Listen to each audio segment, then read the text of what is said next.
Welcome to the 15th episode of the Who, What, When, Where, and Why podcast. My name is Kathleen Johnson, and I am the Membership and Marketing Director at the Y and your host today. Today's episode is titled Finding Peace in Water and Color with special guest Pastor John Wallace from the First Moravian Church in Dover. Welcome to the podcast.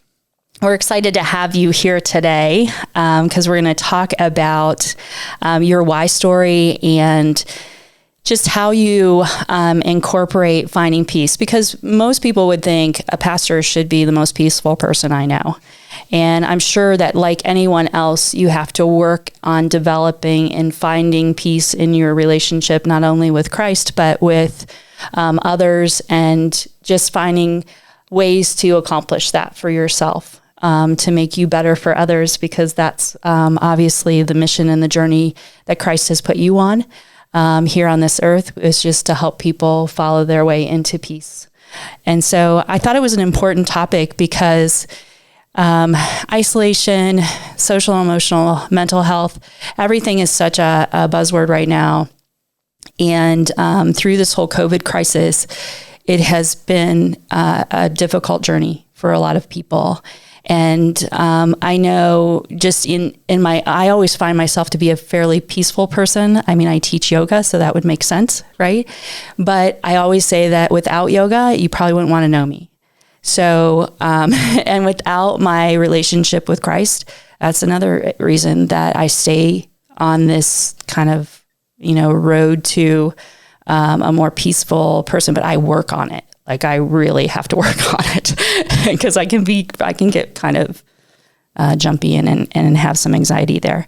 So, how did you, what brought you to the Y? How did you get there? How long have you been there? So let's start with that, just a little piece of Y history from you.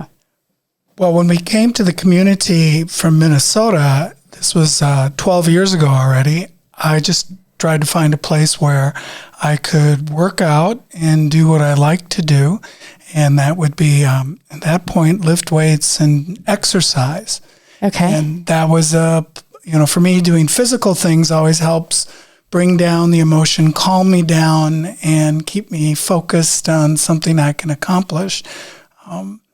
I've done that since I was in high school, weightlifting, and I haven't quit since. And so that's why I went to the Y, and the folks there have been very kind and very gracious.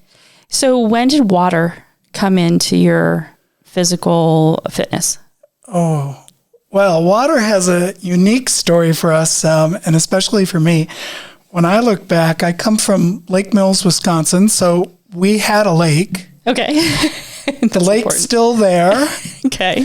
The mill is long gone, so the mill is no longer there. And I lived in a part of the community that would be known as there were town kids and the lakeshore kids. Okay. I was on the town kids side, which meant that our house wasn't on the lake. Okay. So if you were on the lake, you had arrived. Yes. I didn't realize that meant you arrived. It just meant to me that my friends had a house on the lake. Okay. So I would go to the lake, and, that was something that I enjoyed. My sister, Vicki, would take me to the lake with her friends. I was the tag-along, and we would go to Bartles Beach, which was the free beach. And there's where I started my career in swimming. Nice. Yeah. Except, Kathleen, I got to 245 was as high as the class I got to. Okay. I don't know if I know what that means. What that means is that 12:15 there was the beginner's class. At 12:45 there was the next level. At 1:15 was the next. At 1:45 I got to 245 and never passed. Oh. And watched other people pass me. So then you get to a point where you feel like, I'm not getting this, and I quit swimming. So then I was done with it. So I gave it up, let it go, said, I don't need this. Because all my friends were, all of a sudden they were in 3:15, then they were in 3:45, then they were becoming lifeguards, and I was still in 2:45. So I just kind of let it go. So what was the stumbling point? What can you think? Do you know? Did they tell you? Well, maybe I should fast forward a little bit. I was 38 years old, a pastor in Minnesota, and my wife Cheryl said, you need to learn how to swim. You really need to get this down.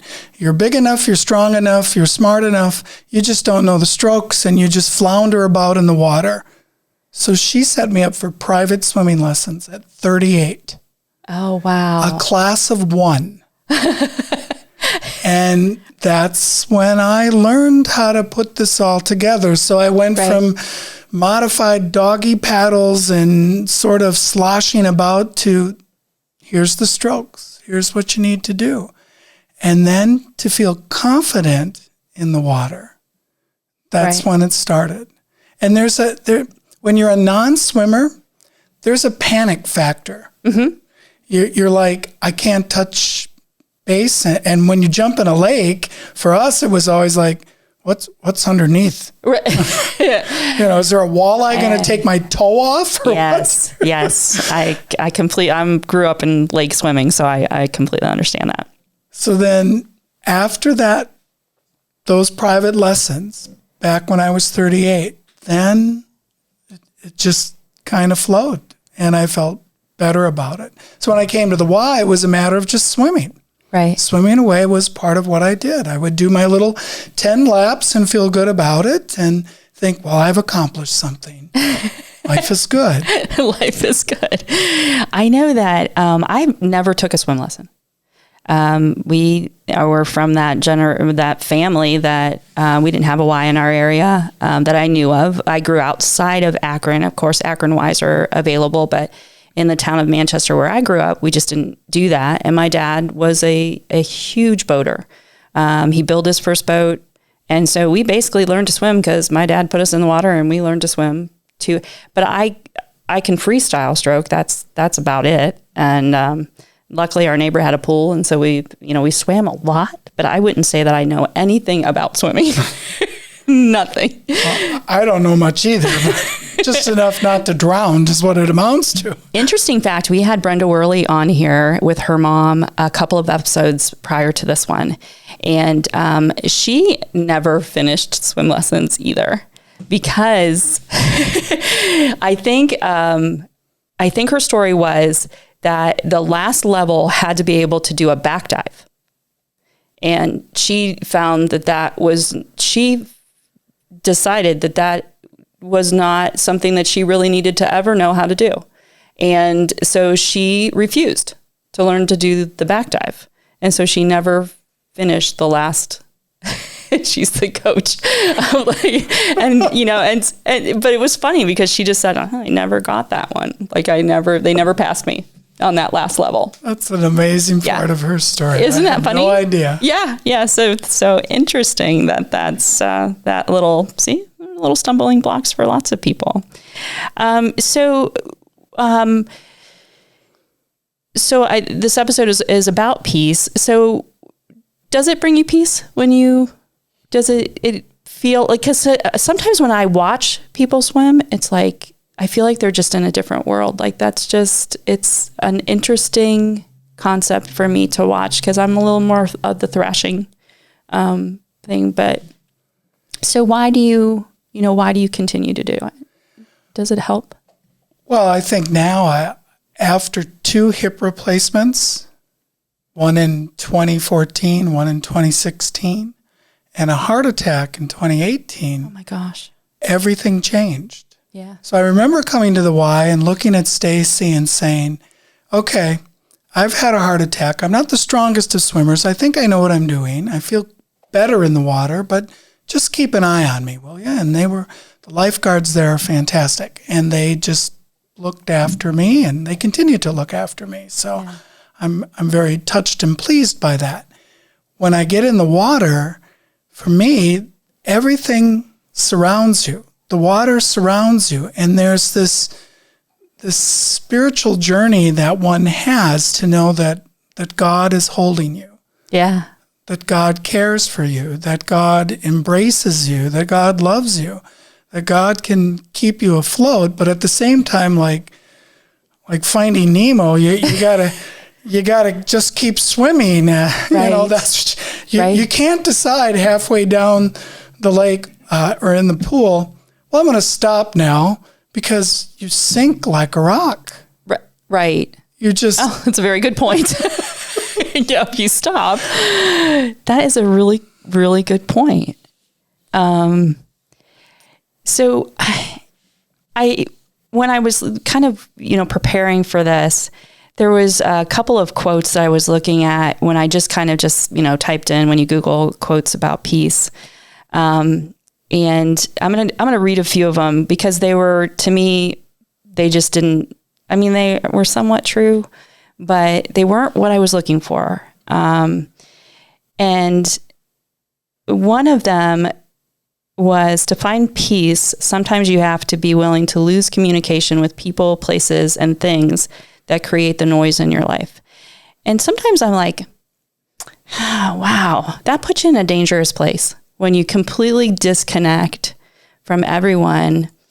That made me a little nervous to think that was out there. And then the other one was that we'll go. I'm going to go to Vincent van Gogh, because we're going to talk about another real great talent in your life.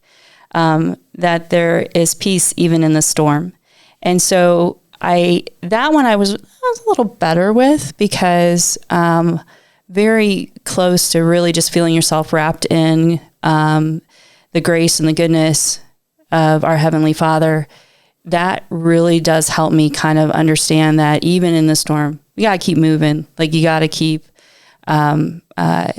preparing and having that. So swimming has this great effect on your life.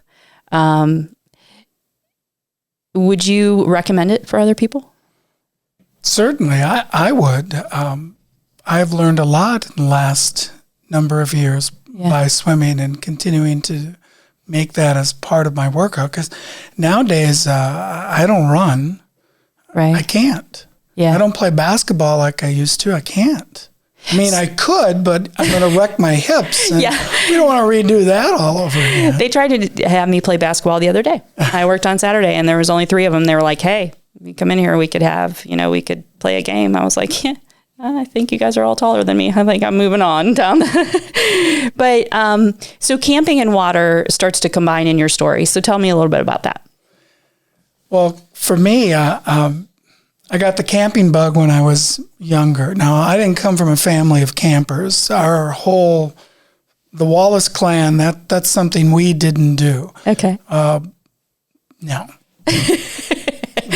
I think my father, as a World War II veteran, thought, I've done enough camping in Europe. I don't need to repeat any of that. Do not need to sleep in a sleeping bag, right? And my mom was like, are you kidding me? I'm a country girl off the farm. I've done enough of that outdoor stuff. I don't need that at all. But for me, I did the Boy Scout thing for a while. Okay. So that kind of gave me a taste of it. But then as I grew and worked in churches and church camp, right. I was invited or asked to be be a counselor for a group which was called, there was a primitive camping program, which meant that, Kathleen, you had 16 kids, 8 boys and 8 girls, 4 counselors, 2 guys and 2 gals. Okay. And you had 4 teepees. Oh. And that's and close. You cooked over an open fire. Nice. And you have this, I don't know about that look of yours. No. So that's where it started for me. I really enjoyed that. And after a while, that kind of pattern and teaching kids camping skills and all of those kinds of things that really take people out of their comfort zone. Yes. And force them to think about, well, wait a minute, this is so different than what I'm used to. Pretty soon after my seminary years in the ministry, I was asked to be the director of the primitive program. So I did that for 6 years and really enjoyed that. And sometimes would camp twice back-to-back weeks with different groups of kids and students because another counselor was unable to come. Yeah. And camping is a YMCA thing as well. We've had numerous programs that have taken on that side of the primitive side of things to take a look at that. And I was introduced to camping when I married my husband. He had a canoe, a tent, all these kind of things. And, I saw a bear closer than I really wanted to and some skunks and stuff like that. And so, and we've spent many live festivals in a tent under a lot of rain and all that kind of stuff. And so I get that. I do think that it does take you out of your comfort zone.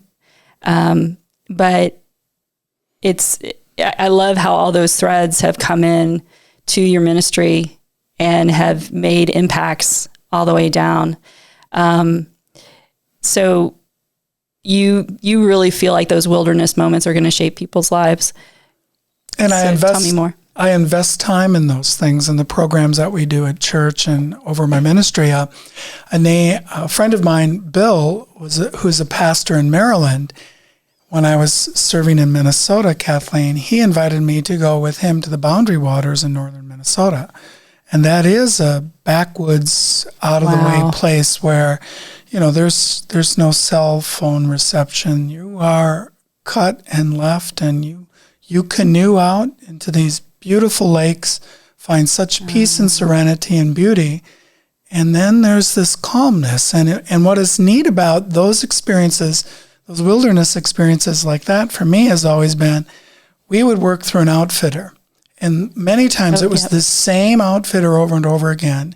And a lot of the guides would look at us, and there would be this moment. They would say, they'd look at you and they'd go, you need about 3 days before you'll let go. Oh, wow. You'll need about 5 days before you let go. And what he meant by that is it's going to take you that long to not be so worried about right. My last text, my next thing that I got to get a hold of. What am I missing? This fellow. Why? It's going to take you 3 days before you turn the world off and let, in my opinion, in my experience, let the Creator speak to you. Right. To find that peace that passes all understanding. Yeah, that's great. And I think the same can be said about going on a retreat, and trying to really not only just connect, but to disconnect and to find that nice balance between the two. When I was, again, talking to you today, I went to your website and I loved your mission statement that's on the website, that it's simply love. And I'll test you on that because hopefully you'll know it, because otherwise I have to bend down here and reach for my paper that's on the floor. And so the L stood for, do you know it? You don't? Okay, well, hang on. I have it down here. I was going to hide under the desk for a moment because I put it down. So I went to your website and it said the church's mission statement and the goal of the church is to lead the congregation's attitude in the simplest mission statement of love. L, leading people to Jesus Christ. O, obeying God's commandments. V, value and nurturing spiritual growth. And E, encouraging Christian service. And I loved that just basic acronym. And I thought that, and I put that in the description of our podcast because I thought it was important. It's so easy for people to think that growing spiritually is so complicated, I can't do it. Or finding peace or even just an inkling of it is so difficult, I'm never going to get there. And so I think the conversation about love and peace and hope and joy and all those things that are these fruits of the Spirit that we're given are just, they're simple and people shy away from them. So that's kind of why I really wanted to talk about peace and trying to find just different simple ways that you can kind of get closer to calming that down. So I love that. Like, our first is about you not even really knowing the swimming as well. And then that becomes that source. And I loved how you described it as almost the way that you would feel when you're encompassed with God's love, that you're in this water and it just encompasses you and holds you and protects you. And yet you need to keep moving through it, or in God's case, to it. And so I love that. So where does art come in then? Because I love the pieces that you hang and the why. I love that you come over and change them up. I dabble a little bit in that myself. I've don't have anything that I know of anywhere else but in my little art room or within our own home. And I think I've given 2 pieces away. One was to my mother, which when she passed, I have back now. So I knew that would get that one back eventually. And so I kind of keep those pieces within the family and stuff. And but tell me where art comes in all of this. Well, let me step back and just tell a little story about how the art fits. My mom, she went to high school at 12, graduated when she was 16. Oh my. Stepped into the workforce at 17. Never went to college until later in the journey. One of her passions was art. Oh, cool. Now, we jokingly in the Wallace family would call it's the tomato casserole week, which meant that Mom was on an art, today we use the word binge. So that meant she came back from the factory. She had her art, the kitchen table was covered in the latest project she was painting. Yeah. And so Dad and I and my sisters, we'd kind of look at each other, well, okay, we're going to have oatmeal tonight, or we're going to have fried eggs, because she's not really cooking this week. This is the week of she's on a run with this. And so we would see that.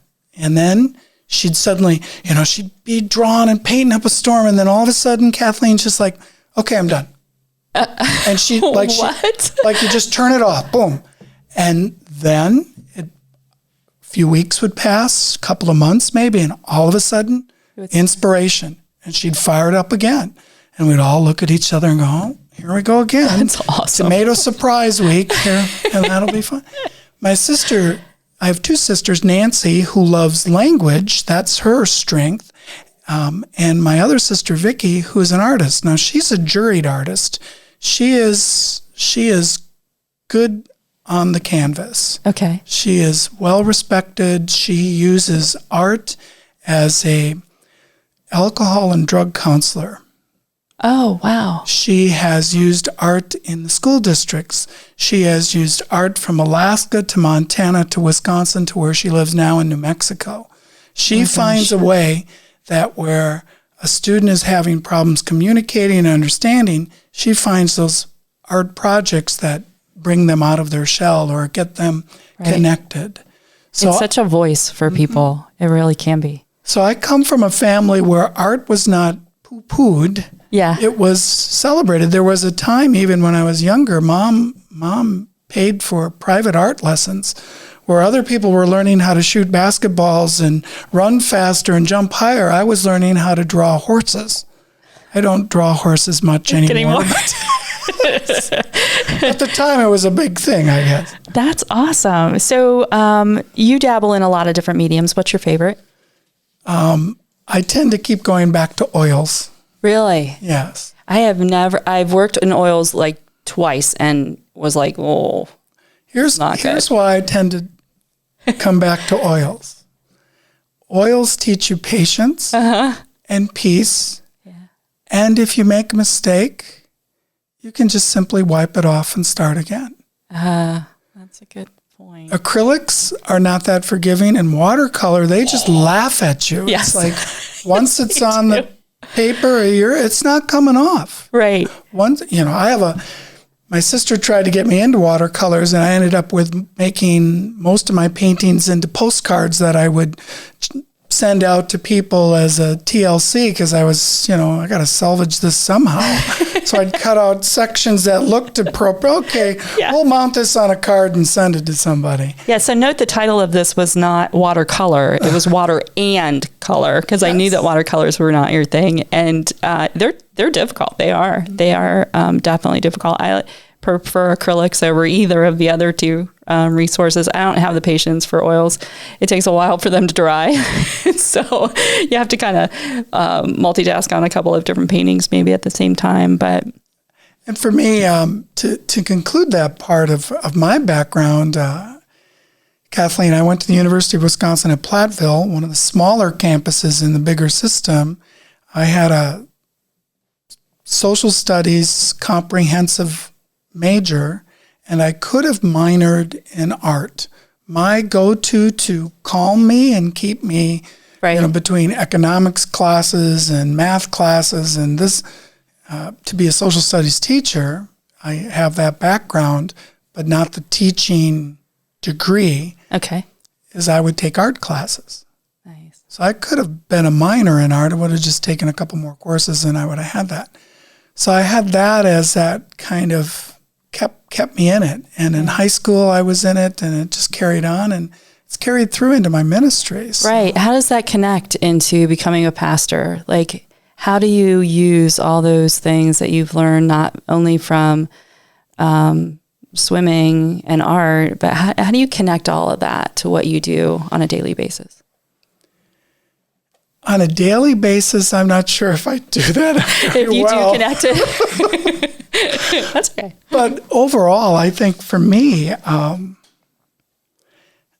art has been part of my call to serve the Lord. Because I look at a flock, and you can look at any congregation and you can say, hey, those are the good singers. Hey, those are the good speakers. Hey, those are the folk that you want on your board when it comes to crunching numbers. Hey, those are the people that you want to show up and help you do this. But there's a whole cadre of folk that are creative and artistic, and I like to tap into that to share with brothers and sisters that Christ is very much a part of the expressive nature of artistic renditions. Right. Yeah, absolutely. You can find ways to tap into those resources. So for me, I'll look at students and I'll have them paint. I mean, we have probably 7 paintings now in the congregation that were painted during the worship service by people in the church family. Wow. Who would have never thought to have done that before, but the opening prelude starts and the artist begins to paint. And love that. And people sit there and they're just mesmerized by what they're watching. They're looking at it and going, I don't see the flower yet. I'm not sure where is she going with this? There's the lamb.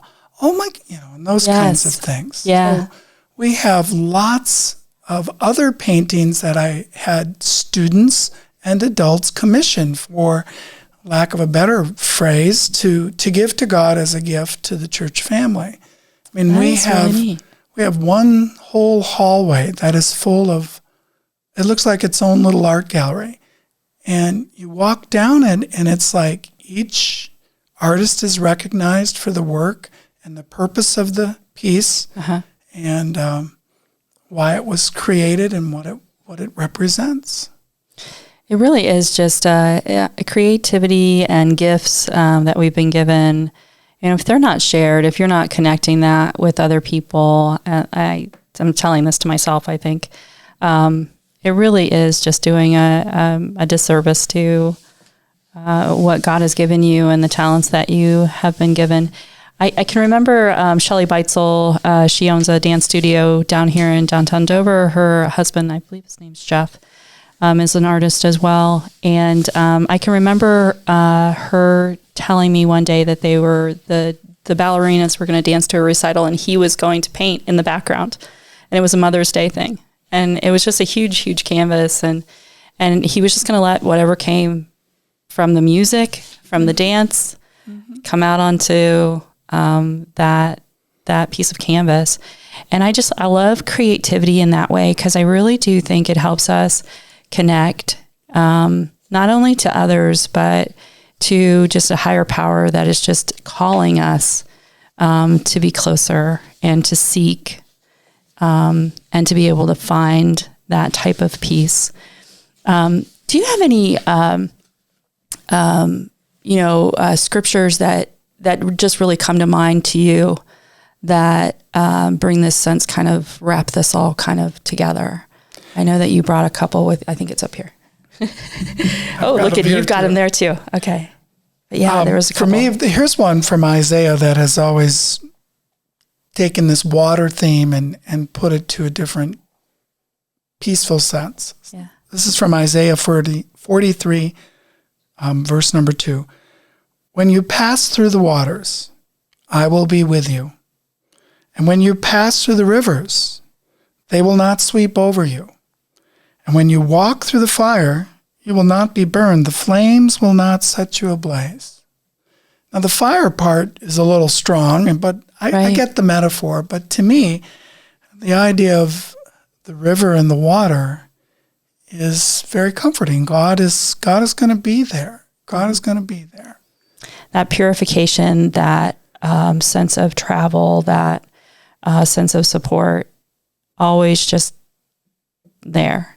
And to me, that is a great description of grace, and that ever-flowing ability to feel that, I think is where people will find the best peace that they can have in their life. That peace that Christ will leave with them.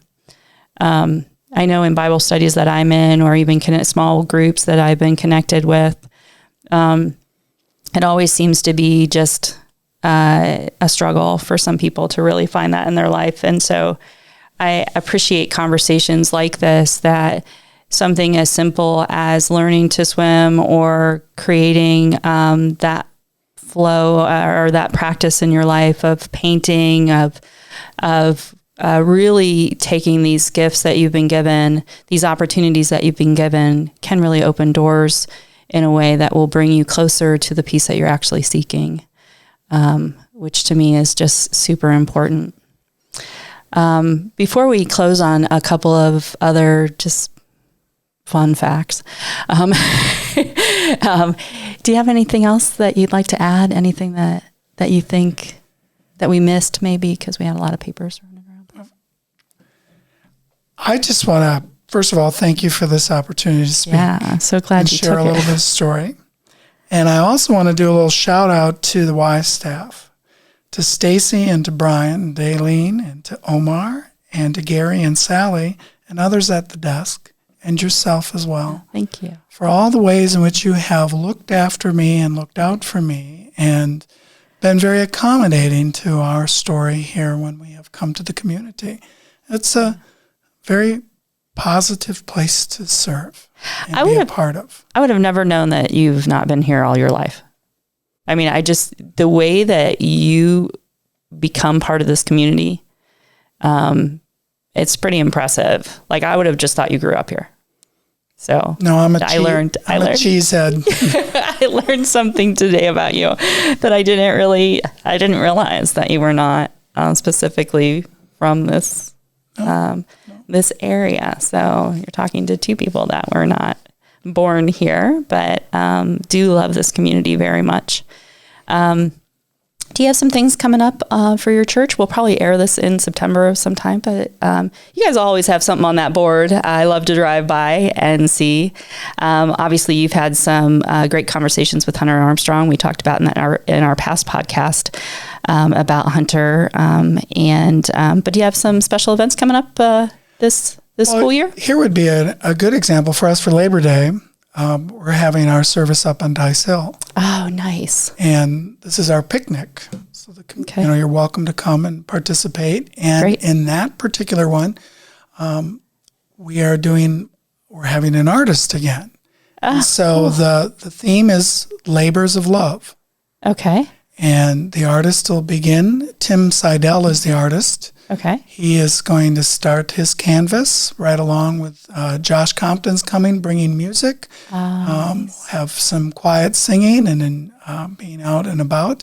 If the weather is kind of dicey, then we just take it from Dice Hill and have it in the sanctuary. Right. We look forward to that. Oh, that sounds wonderful.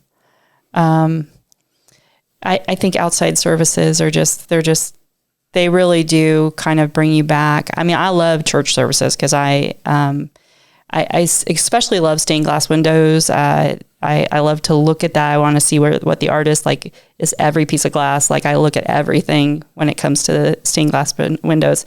And I've always had this idea that we should look at all the stained glass windows in Dover and then just do a little booklet of them so that you know, like, what each one is depicting and stuff like that.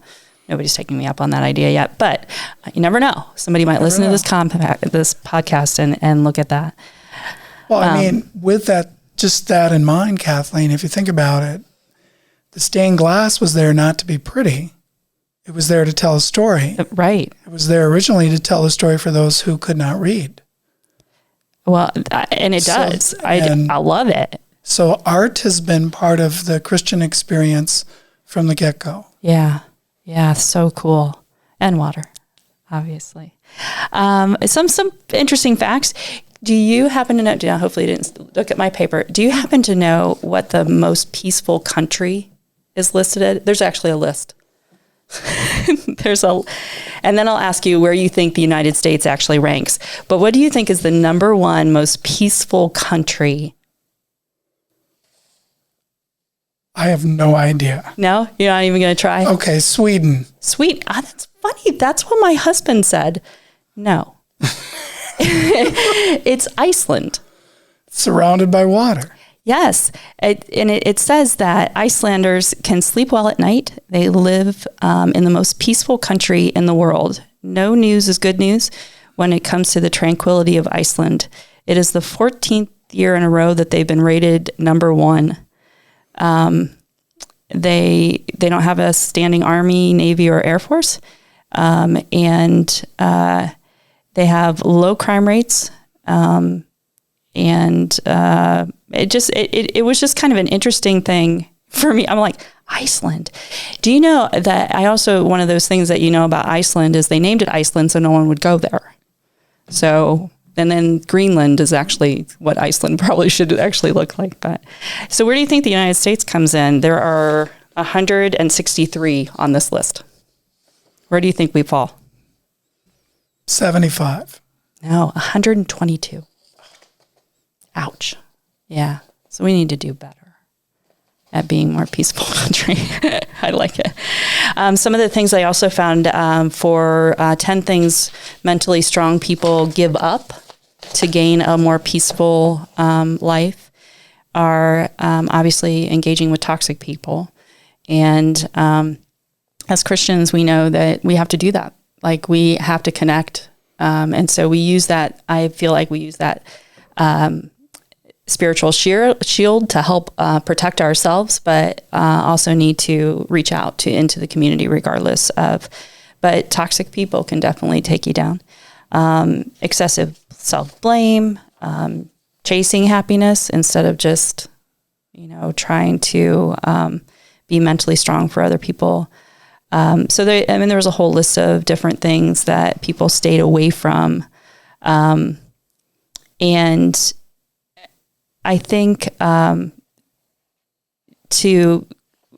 of the last one was to complete self-reliance, to thinking that you can do everything on your own was one of those things that they had to totally get rid of, to find a more peaceful attitude for themselves. And I think that's huge, because at the Y, we talk a lot about relationships, and we like to think that even if you come to us just because you want to use a fitness equipment, that it doesn't take long before we have that you have figured out that you're not alone in this world, and there are a lot of people that are looking and hoping that you will come back in the next day. Mm-hmm. and become part of a really strong community.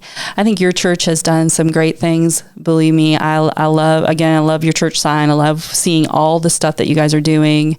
Tell our listeners how they would get to know more about your church, where you're located, maybe some contact information. Well, we're on the corner of Walnut and 4th Street here in downtown Dover.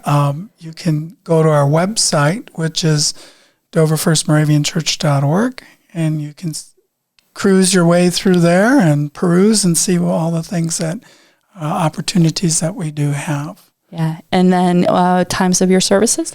Currently, we're in the summer schedule, so worship is at 9:30. Okay. It'll shift in September 12th back to worship at 8 and 10 with Sunday school at 9. Okay.